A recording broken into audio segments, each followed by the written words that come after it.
गंगापूर येथील गट साधन केंद्राला शुक्रवार दिनांक 21 रोजी सकाळी 7:30च्या सुमारास आग लागली। या आगीत स्टॉप रूममध्ये जुने पुस्तके व जुने टेबल खुर्च्या जळून खाक झाले, तसेच इतर महत्त्वाचे दस्तऐवज जळून खाक झाले। गट साधन केंद्रातील नवीन शैक्षणिक वर्षात विद्यार्थ्यांना वाटप करण्यात येणाऱ्या नवीन पुस्तकांसहित इतर महत्त्वाचे दस्तऐवज सुरक्षित आहेत। मात्र आग लागल्यानंतर तब्बल 2 तासांनी अग्निशामक दलाच्या गाड्या घटनास्थळी दाखल झाल्या। गंगापूर पंचायत समिती आवारात असलेल्या गट साधन केंद्राच्या मागील बाजूस असलेल्या महावितरणच्या 33 केव्हीची उच्च दाब विद्युत वाहिनी गेली आहे।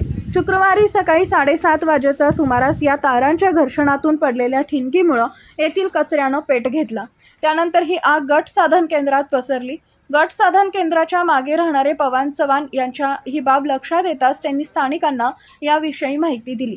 मात्र तोपर्यंत आगीनं रौद्र रूप धारण केलं होतं। स्थानिकांनी आग विझवण्याचा प्रयत्न केला, मात्र आग मोठ्या प्रमाणात पसरली होती।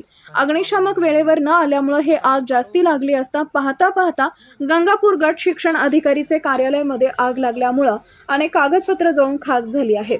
गट शिक्षण अधिकारी यांच्या पाठीमागची भिंत जवळ असलेले विद्युत पुरवठ्याचे खांब येथून शॉर्ट सर्किट झाल्यानं ही आग लागलेली आहे, असं शेजारी असलेल्या नागरिकांनी सांगितलंय। यामध्ये जुने पुस्तके व काही जुने टेबल खुर्च्या जळून खाक झाल्या।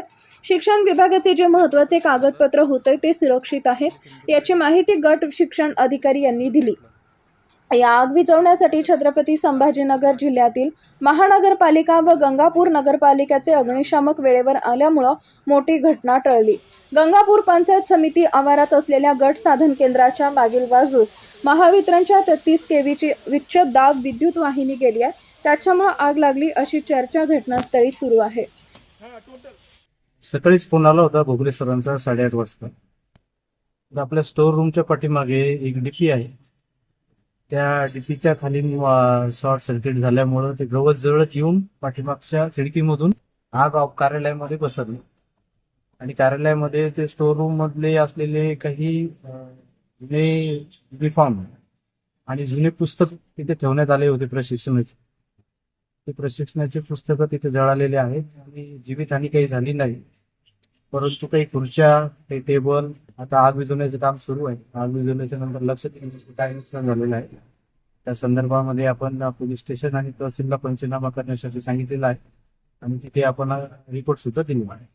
नाही, आपल्या जी रेकॉर्ड रूम आहे ती सेफ आहे, ती आपल्या कार्यालयाच्या दक्षिण बाजूला आहे, त्याच्यामुळे तिकडे काही आग पसरली नाही। त्याच्यामुळे शिक्षकांची जी काही रेकॉर्ड आहे ते सुव्यवस्थित आहे। आपण पाहू शकता की आमच्या आता डाव्या बाजूला जी रूम आहे त्याच्यामध्ये आम्ही कपाटामध्ये सेवा पुस्तिका ठेवलेल्या असल्यामुळे इथपर्यंत आग पोहोचली नाही, सर्व रेकॉर्ड सुरू। माझे नाव समाधान आरक, गट शिक्षण अधिकारी गंगापूर। विजन प्लस न्यूज साठी अलीम चौस, गंगापूर।